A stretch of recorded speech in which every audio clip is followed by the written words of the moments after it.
I've been making lots of subsection videos about the iPhone 8, or the Edition, or the X, or the 2017 iPhone, whatever you want to call it. And oftentimes, I've been wondering if this whole bezel-free stage of smartphones, where we really just care about the way they look, is actually worth it. I even threatened that I would buy the iPhone 7S if it still had a front-facing Touch ID, which we're not too sure if the next iPhone will have that. So I think it would be cool to take a step back, look at it as a whole, look at what we know right now, what we want to keep, what we want to change, because yes, while they're not going to unveil it till the end of the year, or around September-ish, it goes into full-fledged production in May. So some things can change in there, but not a lot. Once we've got that set-in-stone design Apple's made up their mind about, it's gonna be very hard to make drastic changes after that. So allow me to review the iPhone 8 edition as it stands right now. The latest design leaks we are seeing that I really hope are true are showing a 4mm bezel around the entire display. Basically meaning that the chin, forehead, and sides are all the same distance. It's not exactly as curved as we thought it would be. A lot of people thought it would bend over the edges, but later we read that Apple may not go that route because it costs a lot more, and this OLED display is already getting kind of crazy, so they may not go that bend route. And if that display is curved on the side, it will not be to the extent of the Galaxy Edge phones, or the S8. They have quite drastic curves. No matter what, the iPhone is not going to have drastic curves like that. It will be very minimal or non-existent at all. But we can confirm the switch to OLED is official, because they bought over 70 million displays from Samsung to use on this new iPhone, which of course opens up new possibilities.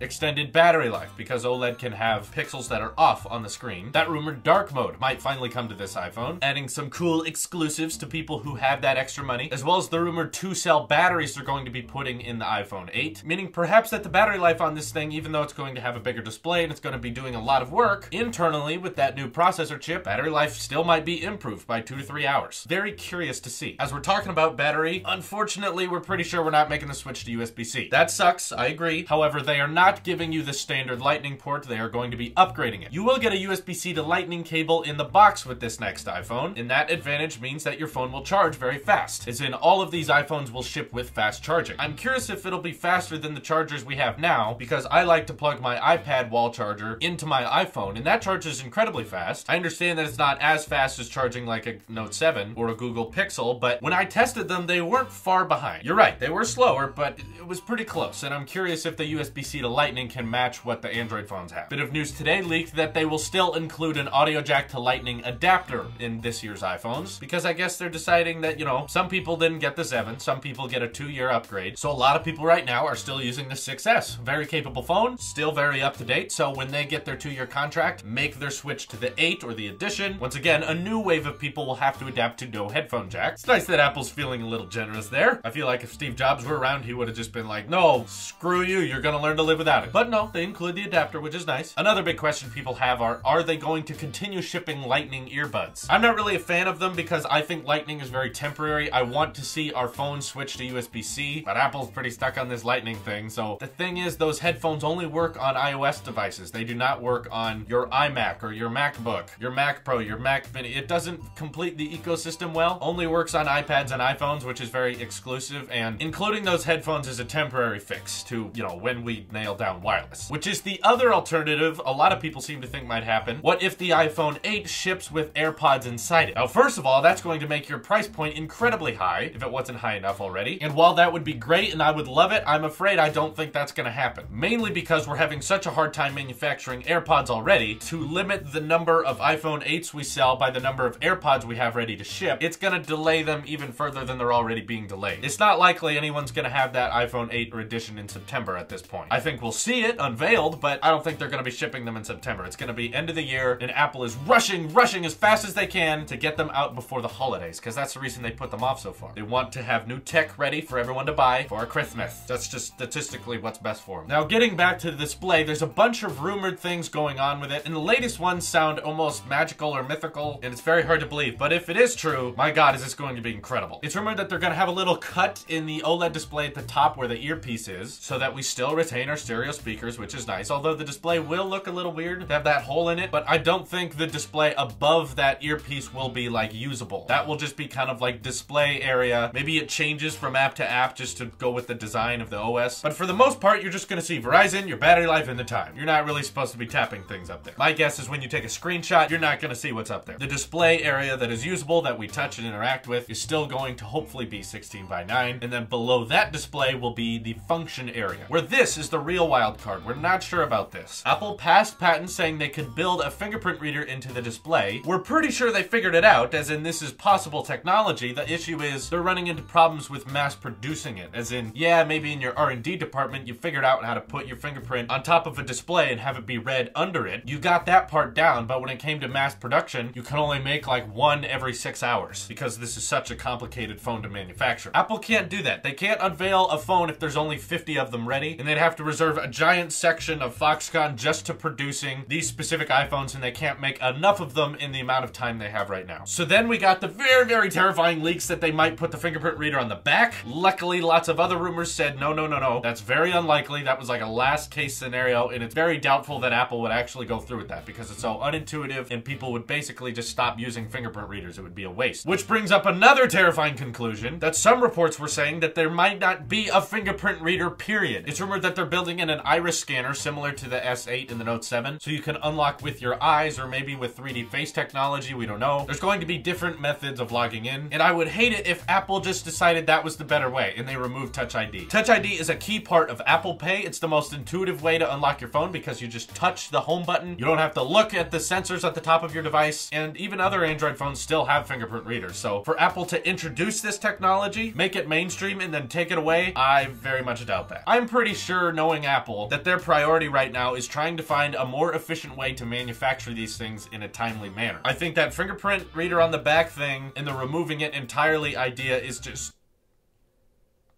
maybe it's gibberish that Apple unveils to the media to confuse people. Wouldn't it be great if Apple already figured all this out and they're already mass producing it, but they understand that the iPhone 8 is the most overhyped thing ever, so they're trying to put doubt in our minds? They're like, no, it's not gonna be that great, stop liking it, it's gonna have it on the back, we're gonna remove it! And then they unveil it and it's just freaking amazing. It has everything we ever hoped, and all those false rumors we got were from Apple just trying to confuse us. Man, I hope that's the truth. I don't think it is, but that would be great. Either way, I'm sure that building the fingerprint reader into the display in that function area at the bottom that should adapt from app to app, trying to make that is going to be their top priority. They're not going to quickly adapt to those two terrible scenarios that honestly would make me hate the phone. Would I not buy it for that? It's hard to tell. A lot of us out there, I think, can agree that that would be terrible, and it would be like removing the headphone jack, as in there would be an outrage. People would get real pissed off about it, but would that really stop them from buying the phone? I don't know. A lot of people missed the headphone jack, but still bought the iPhone 7 either way. They were just like, yeah, it sucks, but you know, overall the phone is still pretty good. We might have a similar story here, but I hope not. That would be so weird for Apple to introduce something and remove it, so we should all just take a moment and pray that that's what happens. But focusing more on the top of the device, a certain report is saying that you can even have an invisible front-facing camera. Have it embedded underneath the OLED display so that it can see you, but you cannot see it. With the,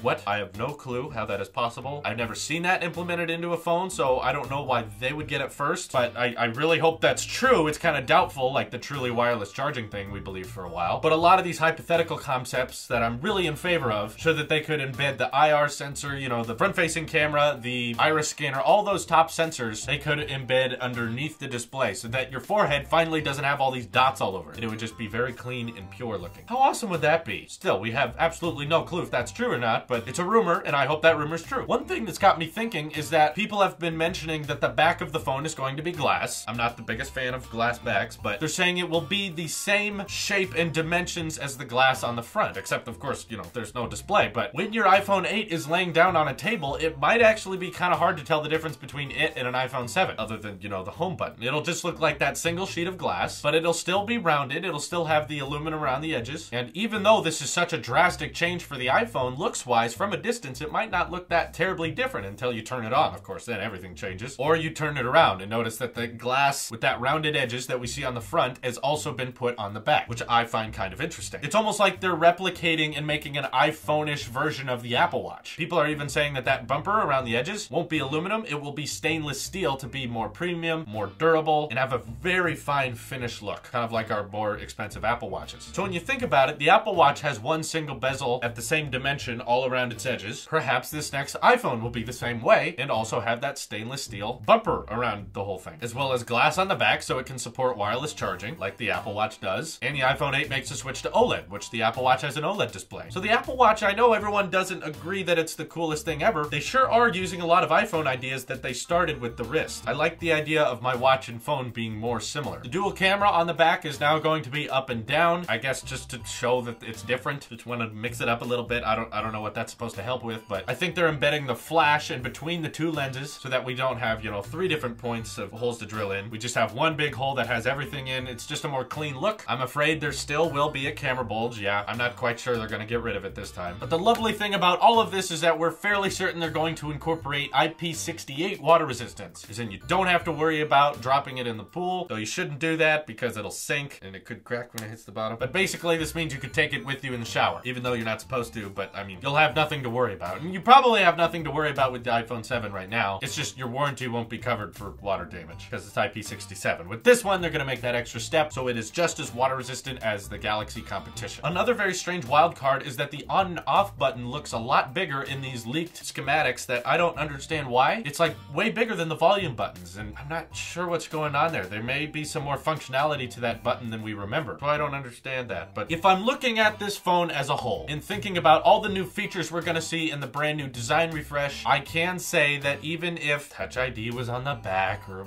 wasn't there at all, I think I still might go this route. Just for the smaller form factor, that complete design refresh, you can get that dual camera. That'll likely be better and the specs will be faster. The battery life will be even better. That display will go edge to edge. The on-screen home button, this does sound like a pretty great iPhone, I gotta admit. And Apple, a few tips how to make it faster. Don't make it in gold, silver, or rose gold. Focus on just the black ones right now. Will you make the bezels white too? Because in all the leaks, we've just been seeing it in black. Can we just have all the bezels stay black? Even if you make rose gold and aluminum, make the little bezels you have dark. Similar to the Apple Watch, you know, we don't have white bezels on the Apple Watch stuff, and it looks great. Rose gold next to black, gold next to black glass. That contrasts so well, so do that on your iPhones. It would look great. I'm pretty dang excited for the iPhone 8, gotta admit. I really hope these new rumors are true, and I'm praying to Steve Jobs that we can have a fingerprint reader into the display. This is your Apple Sheep here, and I will see you in the next one.